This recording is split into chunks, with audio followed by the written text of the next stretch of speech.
देखिए भाई, जो लोग देख रहे हैं उनको एक बात याद दिला देते हैं कि हम लोग बैठे हैं इसलिए ताकि हमारी ये जो मांग है वो मांग बहुत ही जायज है। और वो मांग ये है कि TRE-4 में कहा गया था कि 1 लाख सीटें रहेंगी, फिर कहा गया 1,20,000 रहेंगी, फिर हुआ कि 50,000 दोनों भाग में रहेंगी और अंत में आया 27,910। तो हम संवैधानिक तरीके से अपनी मांग को रख रहे हैं। हम बंद कमरे में प्रोटेस्ट कर रहे हैं। अगर यही प्रोटेस्ट हम अपने मुसल्लापुर हाट सेंटर, नया टोला सेंटर में बैठ के करते तो वहां हजारों की संख्या में विद्यार्थियों की भीड़ उठती, लॉ एंड ऑर्डर का समस्या हो जाता, ट्रक रोड जाम हो जाता, प्रशासन आता, 10 तरह की समस्याएं होती। तो हमने डिजिटल प्रोटेस्ट एक नया रास्ता निकाला और हम डिजिटली प्रोटेस्ट कर रहे हैं। इसका कतई ये मतलब नहीं कि सिर्फ डिजिटल पर रुक जाएंगे। इसका मतलब ये है कि जब डिजिटल प्रोटेस्ट से हमारी बात नहीं सुनी जाएगी तो हम जो बिहार का जो हमारा जो इलाका है जो प्रदर्शन के लिए है, जो बिहार सरकार के द्वारा है, जो गर्दनी बाग का इलाका है, वहां बैठेंगे। उसके अलावा 9 तारीख को जो आंदोलन है उसका भी समर्थन है, कल जो ट्विटर कैंपेन है उसका भी समर्थन है। तो ऐसी परिस्थिति में हम अपनी बात को मनवाना चाहते हैं और बताना चाहते हैं। और ये हमारी बात नहीं है, ये सरकार के लोगों के द्वारा, अन्य लोग, बड़े पदाधिकारियों के द्वारा न्यूज चैनल्स पर लगातार चलाया गया कि 1 लाख, 1,10,000, 1,20,000।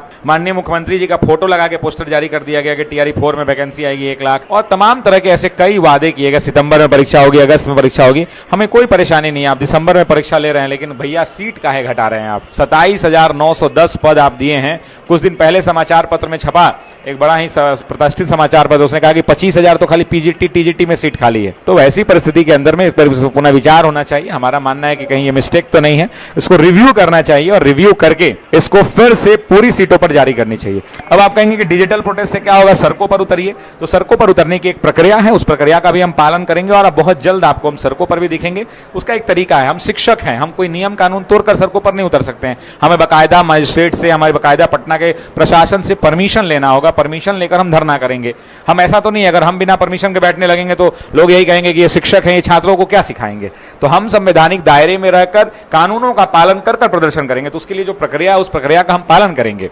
लेकिन टिल द टाइम हम डिजिटल प्रोटेस्ट कर रहे हैं तो आप कहेंगे डिजिटल से क्या होगा, रूम में बैठ के कर रहे हैं। काम करिए, आप बैठिए, आपको पता चल जाएगा। हम लोग का तो 8 घंटा में जो हालत है वो हम ही लोग जान रहे हैं। तो इसलिए बोलना बहुत आसान होता है। आप डिजिटली बैठ के कमेंट कर रहे हैं तो आप भी चले आइए, सीधा उठ के पटना आइए, हमारे साथ घर के कोचिंग के बाहर खड़े हो जाइए। हम भी प्रदर्शन आपके साथ अभी करने को तैयार हैं। जिन जिन लोगों को ये लगता है कि डिजिटली प्रोटेस्ट हो रहा है तो उन लोगों से निवेदन है कि आप हमारे ऑफिस के बाहर आ जाइए, आपको भी यहाँ बैठाएंगे और साथ ही जहां कहिएगा वहां चलेंगे भी, ठीक है। तो टीका टिप्पणी करने से पहले से सोचिए, किसी का भी मेहनत है, उस मेहनत का सम्मान कीजिए। ये मेहनत हमारे घर का तो नौकरी नहीं है। मेरे घर में तो किसी को TRE-4 नहीं देना है, ना हमको देना है, मेरे घर के किसी लोगों को भी नहीं देना है। तो हम किसके लिए लड़ाई लड़ रहे हैं, किसके लिए ये समस्याएं, ये बखेरा, ये सब कुछ झेल रहे हैं, किसके लिए? आप सब लोगों के लिए। तो आप सब लोगों को ये समझना होगा। और हमारा कोई नाजायज मांग नहीं है, हम सबकी जायज मांग है और इस जायज मांग पर हम अपने टिके रहेंगे।